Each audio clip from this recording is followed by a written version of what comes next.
My church when I was in San Jose pastoring there, we were giving 8% to the cooperative program of our budget.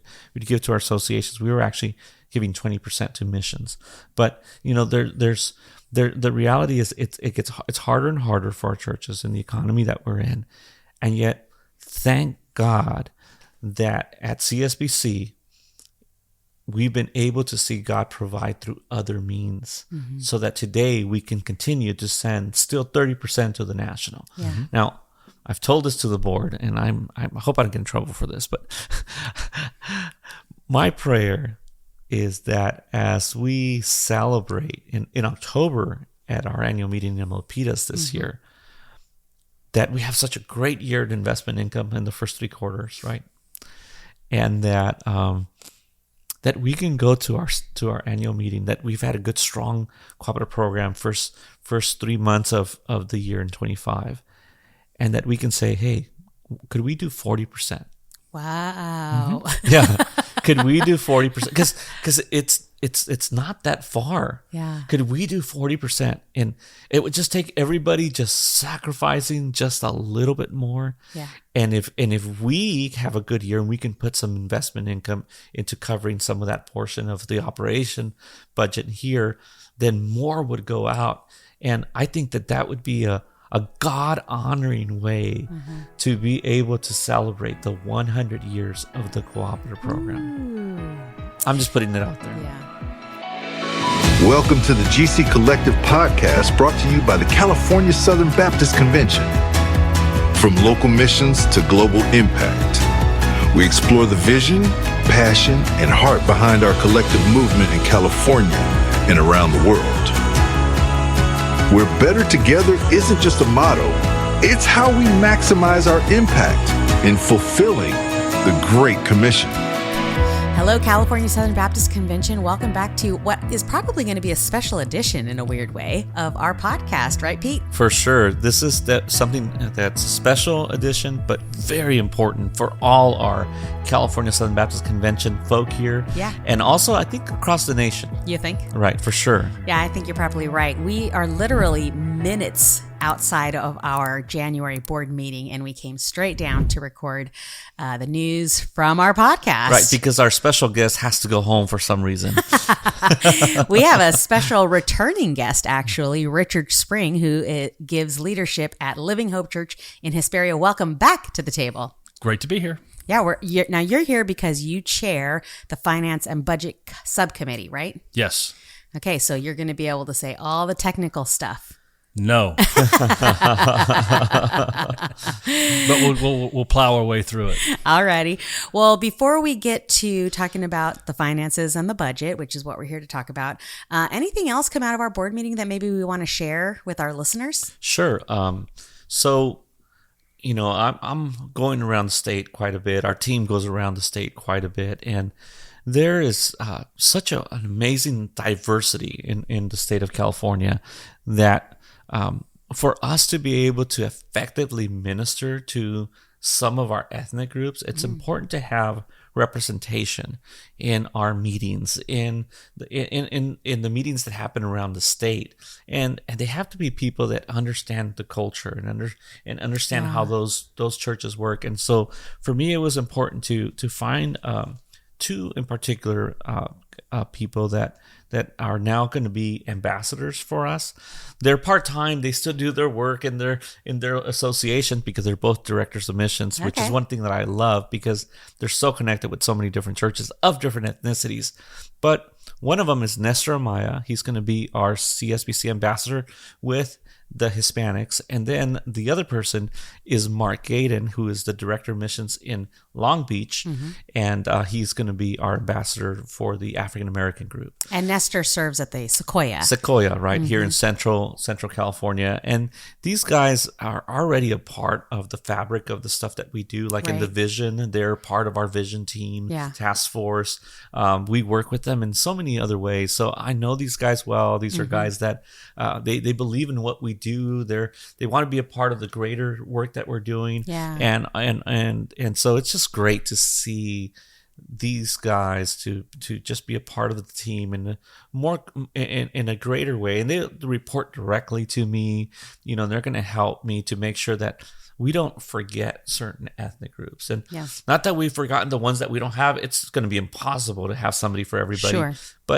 But we're building. We're starting to build. And so that's exciting that we have these guys coming on board. The term ambassador, that feels new. We've been talking about champions for a year or more, and now we have ambassador. Right. Well, ambassador is biblical. And I think that an ambassador is someone that, he works for us. They're contracted with us. And so for us to have somebody that can relate on my behalf as an ambassador is so important. And as they're working with those groups. Matter of fact, during the board meetings, I could see different people coming to them already and saying, hey, talk about this, talk about that. And what I told them is, take a few months to learn, to see how we do things before you commit anything. Because, a lot of things we do here at the state convention, they have a lot of uniqueness to them. And so I'm trying to make sure that they don't put themselves in a situation where they won't be able to deliver. So just have a little bit of patience with these guys. Well, that's exciting. To have, ethnic representation, leadership throughout our state. It's as we have always wanted it to be. Well, and you might think Sarah's Hispanic. She is technically. Right, technically. Or you might say, well, Pete's Hispanic. Why do we need another? Work? Right. It courses through my veins. Right. But it doesn't come out of my mouth. but the reality is, even me being Hispanic, I'm working at a level and have certain understandings of things that I need someone that's a pastor, someone that's connected right next to the pastor to be able to speak to certain things, and can go to a lot of the meetings that sometimes I can't go to. And so, especially not having Oscar now on staff, Nestor, someone that's going to fill that role for us. Yeah, and culture, it really matters. Right. And I had a great conversation with Brian Barmer, who's one of our new board members, talking specifically about African-American culture and how beautiful it is. And so we were talking mostly about the food and the music and the preaching style. But there's a lot more than that. Absolutely. Yeah, so that's exciting. Welcome, ambassadors. Yes. Fun. Cool. All right, so we are here to talk about the budget. And the budget, ever since at least the state annual meeting back in Riverside, has become a bit of a conversation piece, I guess. Sure. Not just in our state, but nationally, right? Right, yeah. So let me back up a little bit because it feels to me, and maybe I should take a little responsibility for this as well, that there was some communication issues from the beginning that sort of plagued this through this entire process. And I think partially, Pete, you had said to our department, we're going to be putting CP numbers in front of everybody all the time. We're going to be completely open and honest about what's happening. And that ended up kind of miscommunicating in a weird way where the convention was. So let's talk a little bit about that. Sure. Well, for years, this convention has had a budget that always was higher than what actually would come in cooperative program dollars. So they would say $6 million of cooperative program is the objective. We were getting 5.7, $5.8 million that year. And so we wanted to let people know that, hey, this is where we're at, kind of encourage them to give. And it kind of, I think, gave the wrong message that, oh man, the convention is in trouble and it's going to die. What the convention doesn't know, and even some of our board members, I think, were unaware of, especially the ones outside of the finance committee, is that we've been very careful. In years like in COVID, there were programs out there that our convention applied for. We were able to get resources. We invested that money at the foundation. We were very careful when we get a special gift that's not cooperative program dollars, that is not designated, and make sure that we're careful to put that money aside and have it help us be able to give far and above beyond what that gift is, like in an endowment form and things like that. So over the last 7 years since Mark Tempest, our CFO, has been here, and during Dr. Agee's time and my time, we have seen an increase in our in our investments, where today we have roughly a little bit over $3 million in undesignated funds that we've been tapping into the income of that over the last couple years to cover that difference between the budget and what came in, right? However, what we still been able to see through those years is we've seen an increase in that amount. And so that has kind of given us a cushion to be able to fall on when years are lean. And if you remember last year, we put $300,000 into our operating budget to be able to get to a $6 million budget. Yeah. Well, now with this new budget, we're doing the same thing. The difference is it's not a $6 million budget, it's a $5 million budget. And so we believe this is something that we'll be able to reach.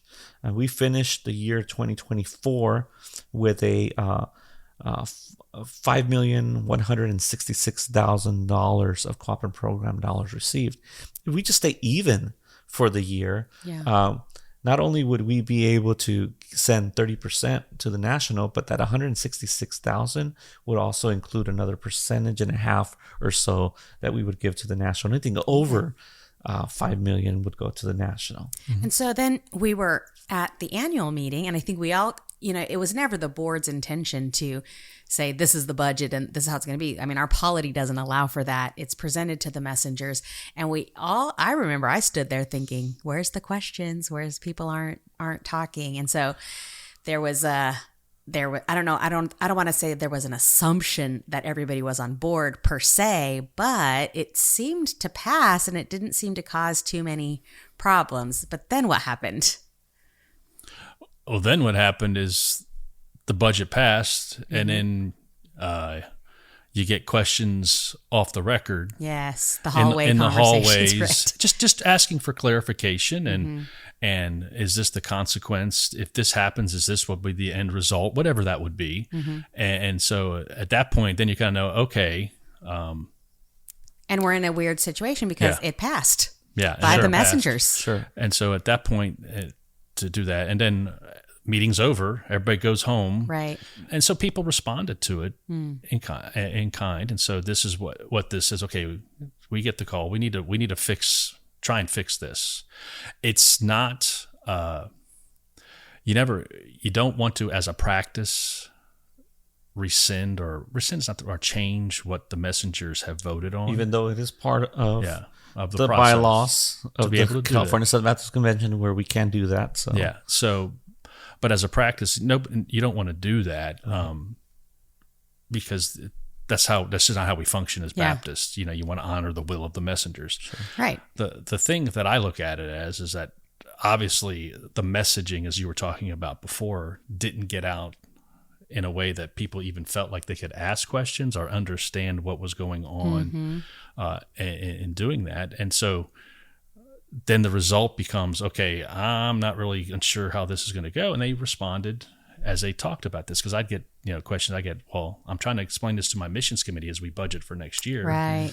Because people have an understanding, especially in our legacy churches, about what cooperative program is and what it means. And if you're giving the cooperative program, you're giving the church planning and you're giving the missionaries, and you're actually giving to a whole lot more than just those two things. By the way, when we send it off to Nashville, there's 6 seminaries, there's the ERLC, there's the executive committee itself, and so but that's what people think. Oh, we're giving to church planning and missions and that kind of stuff. So you have to respect that, because that's what they know to CP to be. And so I think this is a response, just following up Pete's responding and asking us as a board to respond. And so this is our response to that.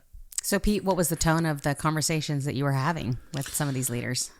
They were good-hearted. I mean, everybody was just genuinely concerned about how they present the cooperative program to their churches. And, the concern was that if we did not reach even the 4 million, it's possible we don't send anything to the national. Which was not actually true, but it was it was what was communicated. Well, it was true, actually. Oh, it was true. No, because the first 4 million stays in California with the previous budget that we had. Okay. And then anything over that just starts going to the national. We were going to wait till we had received 4 million and then start sending? We were going to try to do it quarterly, truing up and sending every month. But it could have been possible that if we dropped to $4 million, that we would have already sent it. We weren't going to get it back. Right. But it was possible that very little was going to go to the national. And so the concern that some of our churches had was very legitimate based on some of the decision that some of our churches were getting ready to make. And so I just pray that as we've made a change, that maybe they'd go back to the table if they've already made their changes. We took a misstep. And so we rectified it, I believe, by going back with the new budget, a fixed 30%. And we've learned a lot of lessons for the future. From how do we let everybody know what the budget is for next year? How do we present the budget, in the following years? Even some of the processes during the annual meeting and making sure that we're educating people. There's a lot that we've learned. Our trustees have helped us tremendously, and even changing some titles in the Booker report to make things clearer for people to understand. There's a lot that we will do to make it easier for our church leaders, our messengers, to understand what we have when it comes to resources to be able to put back into ministry in California and around the world. Okay, Richard. So you're the chair of the Budget and Finance Committee. Correct. And I'm not asking you to divulge all of the conversations that are happening behind closed doors. That's why we close doors. But tell us, if you can, a little bit about, what it was like when the committee was wrestling through the change to begin with. We're going to present this budget. What was that conversation like? And then what it was like to have to come back together again and say, we need to unravel. Well, I'll speak for me. Yeah. When it comes to that, when we first had the discussion, because we talk about the budget in May. I mean, you're talking about the budget all the time. Yeah. We talk about next year's budget in May. We'll have a discussion about it, a cursory one in May. And this idea was coming up as an idea. I mean, we were all kind of something new, because we're all analyzing the trends of how CP is going. Yeah. And so it's like, what about a different approach to look at it? Seemed at the time like, okay, but we did ask the questions, is like, okay, since it's different, how do those givers, how would they respond? We're trying to project behavior at that point. And so then in September, when we had our Zoom call in August, and then we had our meeting in September, and to go with it, it was, Mark and Pete articulated it, and again we were still. I think all of us is like, okay, this is the way the leadership wants to go. Let's support that. We know what they're trying to do. We know what the intent is in all this.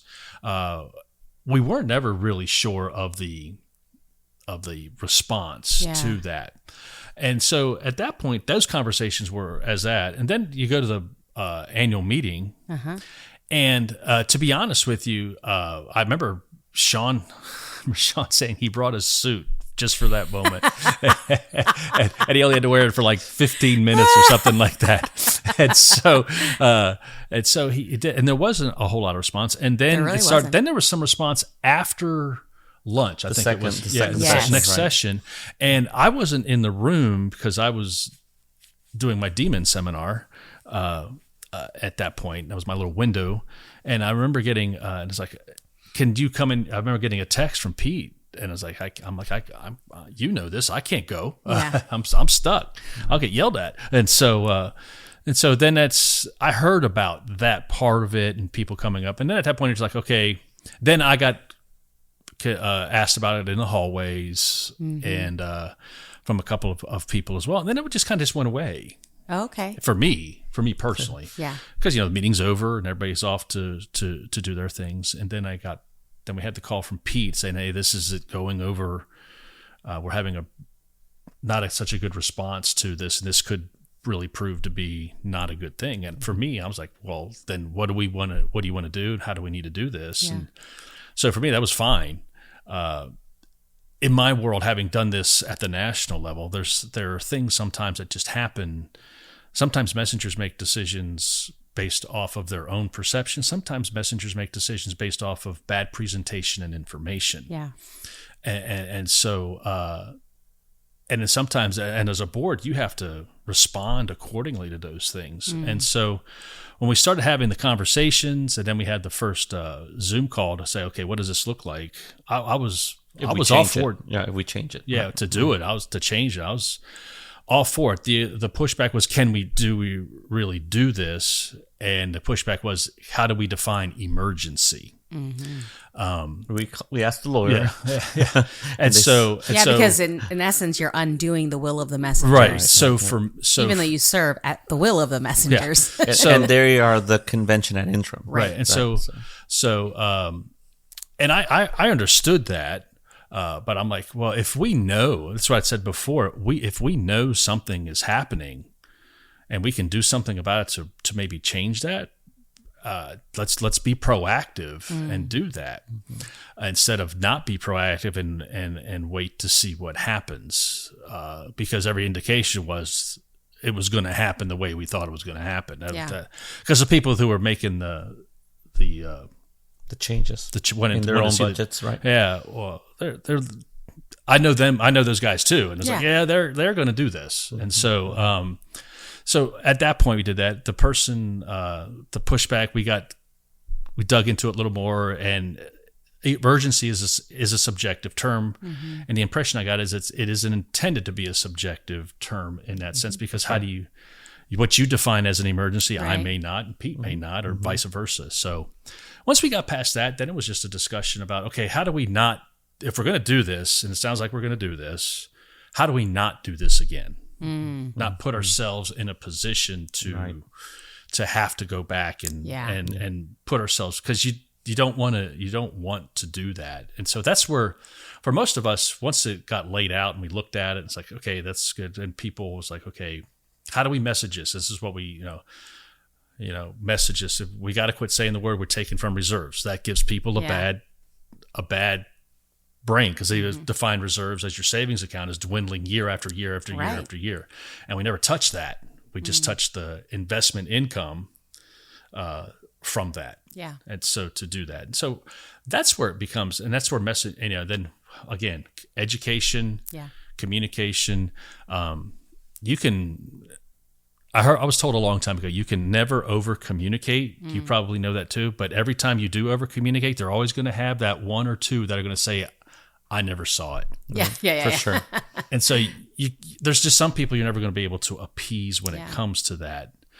But that's what we really talked about next. Is how do we not do this again? Let's present. This is a good idea. Yeah.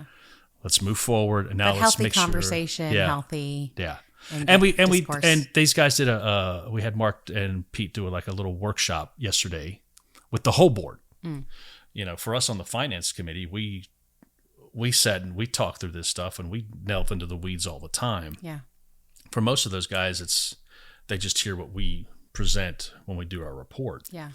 And so for them, it's hard for them to be champions of what we're doing if they don't know what we're doing. Which is normal for most boards. Most boards have a finance committee. Correct. They do their work and then bring a report, not an in-depth, analysis to the whole board. But I wanted to make sure that this year, especially with all the questions and misunderstandings, I wanted our board to be able to understand in the weeds and to know the language and to be able to speak to where we're at financially and the budget that was going to be proposed the following day as the finance committee proposed the new budget. So Pete, in your knowledge of the history, is there another time when this has happened where the messengers voted on a budget and the board came back in?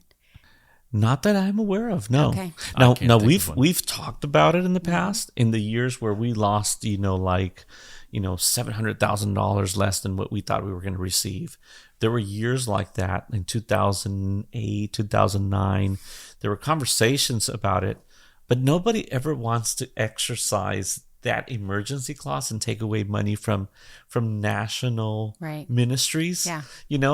And here in this case, what we actually did is we increased the number of money that we're sending out to the national. Mm-hmm. So I said, I don't think anybody would be upset for us to do this. Yeah. And I hope that that's the case. I might be wrong. There's always a rich in every family, but I'm joking. But the reality is this, that's what we have done. So no one needs to worry that this is going to become habit. No, you can't. No. That if this becomes a habit, I should probably be let go, because that would be bad management from my part, and our team here is not doing a good job at messaging. No, this should not be the norm. Okay. Especially when it comes to something like this, where it was such a big change and then people just didn't understand it. Right. No, we should do a whole lot better job of explaining things when we make any kind of change. Mm-hmm. And the board shouldn't have to come to do this unless, you have another COVID year and then something drastic happens. Right. Yeah. Then at that point, that's what it's for. It's for an emergency, or what we've done now, an emergency. And that COVID would be like an example of that. It's like when I was on the national one, we canceled the annual meeting. Mm. I mean, that's an emergency and to deal with stuff like that. But that's a good word. Yep. Thanks. Mm-hmm. So can either of you explain exactly what the budget was and what it is now? The budget was $4 million, and if we got to $4 million and got above that, we would start putting that percentage, 20%, towards Nashville CP cooperative program. Okay. And at that obviously, but in practice we would have been given quarterly based off of percentages, and we let Mark do all the algebra on that stuff and do those things. It's more like calculus. And so, but now it's 30% is going to the cooperative program, whether we get 1 million in the year or get 10 million. That's in the right. year. That's absolutely right. Okay. There is 30% going to Nashville.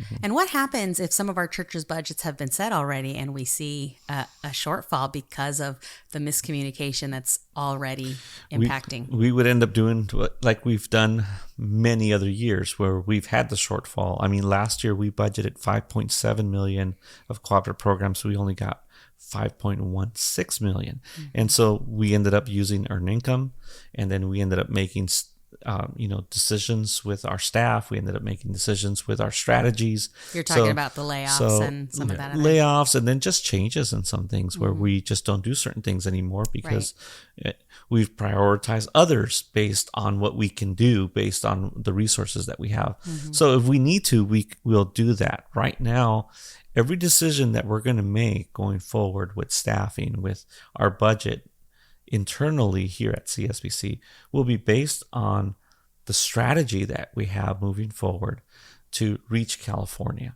right? And so I've shared that with the board today. I said, guys, if I make any changes, if Sarah's salary gets cut by half, it's strategic. People, please give the CP. It's not because the cooperative program has dropped. It's because she needs to make less money. So I just told the board that, the reality is that, thank goodness that through the past years, our investment incomes have grown. Matter of fact, and they don't grow every year. No. We had 1 year where we actually lost $800,000, right? So we treat that investment income, the income that we have there at the foundation, we kind of treat it in a endowment type where we look at over 3 to 5 years and see what it makes and what we're comfortable putting into our budget. So those are some of the things that we do that we're just trying to be good stewards. Exactly. We're trying to be good stewards of God's money, and we're not trying to build this huge amount of money here at the convention for us to be able to say, look at what we have. I've never heard anybody talk about making money. Right. Yeah. But the convention has made money in our investments. That's right. For the past 7 years, we have been making money where we've not have to actually dip into the money that's been there. Because every year, except for one, we've been able to make money with our investments. And so whenever we have gone back and had to, cover the difference between the cooperative program and, receipts and the budget or the expenses, we've been able to use some of that earned income. This last year, 2024, we actually ended with the cooperative program money that we received and the investments income that we received. We came out at $288,000 in the black. That messaging has not been given in the past. And I don't know where it started or why it never was shown that way, but in the past 6 years, one year was a really bad year because the market was horrible. I think most people lost 20% probably in the market. And that year we weren't far away from our cooperative program objective versus what actually came in. So we didn't have to pull as much money on a down year. Yeah. But most years we're making money with the money that we have invested. That I need to make this clear. It's not cooperative program dollars that we've invested. It's dollars that have come to us, again, through government programs during COVID, money that has been given to us without designation, and just said, hey, this is just for the convention. And instead of us spending it, what we've done is invest it, and so we've been able to raise close to $3 million of undesignated funds where when we need them, we tap into it. Now, I've heard Mark say multiple times, and the finance committee as well, we don't want to make a habit of going to building a budget based on that income. No, but we did talk about a lot this time about we don't want to take all of our returns from one year, like 2024, and say that's going into the budget for 2025. That would not be a wise thing to do, but to take a portion of that and put it into the budget for the year. Yeah. But take the other part, let it do what it's been doing, put it back into it, and let it generate more income in its future as well. So we're not looking to look at the end of the year and say, okay, we made this, let's just put it right into that. No, we'll take some of it. If we can, because the market is the market. You can go up and go down. You can earn or you can lose. Yeah. We all know that. But to take that portion that we feel comfortable with, that Pete and Mark and that we as a committee feel with and a board feel comfortable with, and use it for kingdom causes, and without touching the initial part of that, just let it work. Yeah. But use some of it.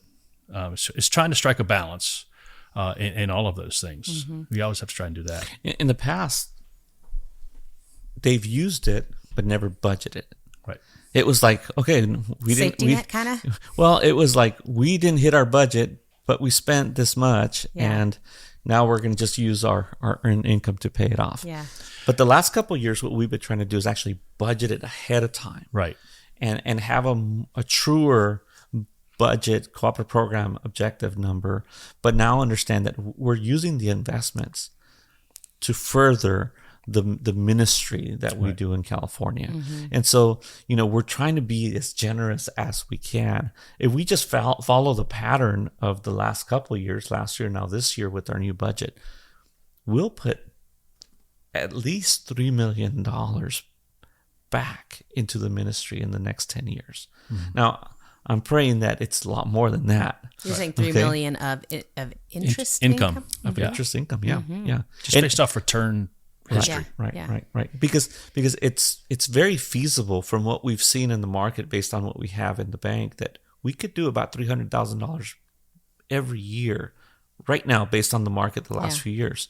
And if we're smart and we continue to grow it, I mean, maybe it's going to be more than 3 million over 10 years. It might be that we're doing 4 million over the next 10 years. But we're only able to do that because there's been very cautious, very, very thoughtful strategic planning when it comes to the finances that we've received in the past from undesignated gifts. Yeah. And so I thank God that Mark is here. He's been a very good CFO for us, and we have these kind of options today as we go towards the future. Yeah. And I think the messaging thing is really important because it's something we've talked about a lot. It's, at the end of the year last year, we were net positive. The numbers that Pete shared, the 280 plus, and but we see the CP part of that with its decline, right? And we've historically tended to focus on that.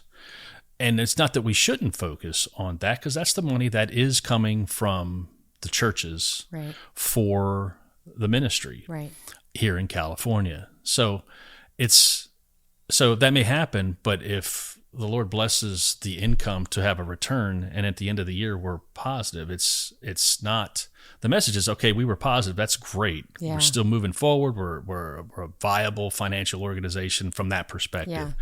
We do still probably need to all challenge ourselves in our own churches and everything in our environments to say, okay, and talk to our other friends, our pastor friends, about CP dollars, because those are the ones that are coming from the churches, and those aren't. But that's what we tend to focus on because we like, we live in cynical world, and that's the news story. The news story for me as a finance guy, the committee finance guy, is like we were positive last year. Yeah. And so and good stewards through all of it, what the income that came in. Yeah. Yeah. And so that's the story. Big picture is the cooperative program and how that's being defined and how that's being changed as we celebrate its 100th year in Dallas this year and all that stuff. Those are conversations that are going on everywhere as people think about it. And we need to be engaged in those conversations because it's important to the future of the cooperative program and to state conventions who all have a system similar to ours and how they allocate dollars and do that. So it's two different conversations. It's CSBC, we're good financially. The amount giving to CP, that's another conversation that needs to be had, and it's a different kind of conversation. Right. And the reality is that so many of our churches, as we said before, they're struggling. I mean, your church is struggling financially. I mean, in this economy, your people are hurting. I love the cooperative program. I tell people all the time, for me, it's historically the best mission supporting instrument that ever been created. Right. And I heard something said a long time ago as we discuss how we do cooperative giving and how people do that now, because people think differently about stuff like this than they did 20 years ago, much less 50 years ago or 60 years ago, is just how do we make it that way where if we're better together, then let's be better together. If you blow it up, somebody's going to try and create something else. That's just why. So why try and blow it up? Just try and make what we got better or rekindle it back to what it was. Yeah. I'm not a big fan personally of the multi-funnel approach that seems to be the way people want to go. Yeah. Because everybody has their interest, their things. Well, when you talk to people that are not part of our convention, other churches, other leaders, people that are trying to plant outside of the Southern Baptist world, they'll find that they'll have an organization and it has certain limits of what they can do. There is no other denominational group that does what we do together. Right. I mean, our seminaries are amazing. Our North American Mission Board is incredible with all that they do with Send Relief and all that they do with church planting and the evangelism stuff that they do at a national level, working with the state conventions as we work with associations to help churches. What the IMB does around the world in countries where our missionaries can be out and about sharing the gospel wherever they want, and other places where they do it in hiding and you can't even know their names or what their faces look like. Yeah. All that happens because the cooperative program has helped us for 99 years to be able to resource these agencies. Before the cooperative program, people were giving to what they liked, to whoever sold a better product to them. Right. And our organizations were beginning to struggle financially just to stay afloat. Yeah. They were going bankrupt. Well, you had missionaries going to the big churches week after week after week Right. after week. Right. Yeah. But the cooperative program has really been the key for what we have seen over the past 99 years and what has been built. I pray that 100 years from now, that your great-grandkids and my great-grandkids, Sarah, if you'll ever have great-grandkids, that they'll be talking about the cooperative program and what it's done in the past 200 years. Yeah. Right. And so I just want to say to all our Southern Baptist families, especially those of you in California, do not be discouraged by the missteps that we had here at CSBC. That, you know, I believe that we will be better in the future. I apologize for any kind of discouragement that you might have had because of this process, but be encouraged that we're really about the Great Commission, not just in California, but around the world. And so I pray that if you've thought about maybe doing things differently, come back. Let's do this together, and let's give God the glory for the great things that He's going to do through us. That's Amen. a good word. Yeah. That's a good word. Well, we don't like to end anything, heavy-handed or, Heavy financial comments, especially. All technical. We like to lighten it up a little bit in the caboose. Sure. So who's got a funny story? I don't have a fun story, but I became a grandfather here in the last few months. Yes. And so... Congratulations. Little girl named Yeah. Ivy. Oh, she's a Ivy. dream, too. And so, but I'm also known we all get known for dad jokes. Uh-oh. And I happen to, my favorite dad joke, I love Yoda Oh, okay. from Star Wars. That's what I want to be called as a grandfather. I want to be called Yoda. Just straight up Yoda. Just Yoda. No Papa Yoda. Just How's that being received? not well. I can't imagine why. I think Papa Yoda's cute. I think Yoda's great. But anyway, my favorite dad Yoda joke is, what did Yoda say when he saw himself in 4K for the first time? In 4K? I don't know. I have no idea. HDMI. HD. That's hilarious. You can't take my laughing to mean that was as funny as I am laughing. Yeah. I think of funny stories. You might have just hit rock bottom, bro. It is, but it is our first joke as a funny story. I guess. So we've just kind of opened the door. But what's funny is that your kids didn't want to call you that, right? Not even your kids want your grandson. No, your nobody's a fan granddaughter, of it. yeah. It's a lone battle. You may need to acquiesce to the Papa Yoda. No, I think I'm going to win. Oh, go, man. Yoda go. always wins. There you go. Funny Way story. to dig in. Funny story. The pastor that thinks that he's right and no one's going to change him from that, that never happens. The next time we have you on and little Ivy has solidified her name for you, we're gonna ask Her again. first words are going to be, it'll start as Yo-Yo, I'm pretty sure, but we'll go with Yo-Yo. And It'll probably stay Yo-Yo the whole Yo-Yo time. until we'll work with Yoda. Once we work on that enunciation part, Yo-Yo to Yoda.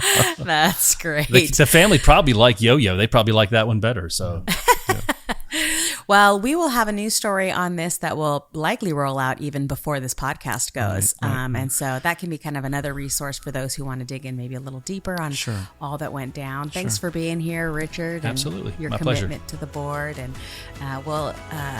we have an email address, podcast@csbc.com.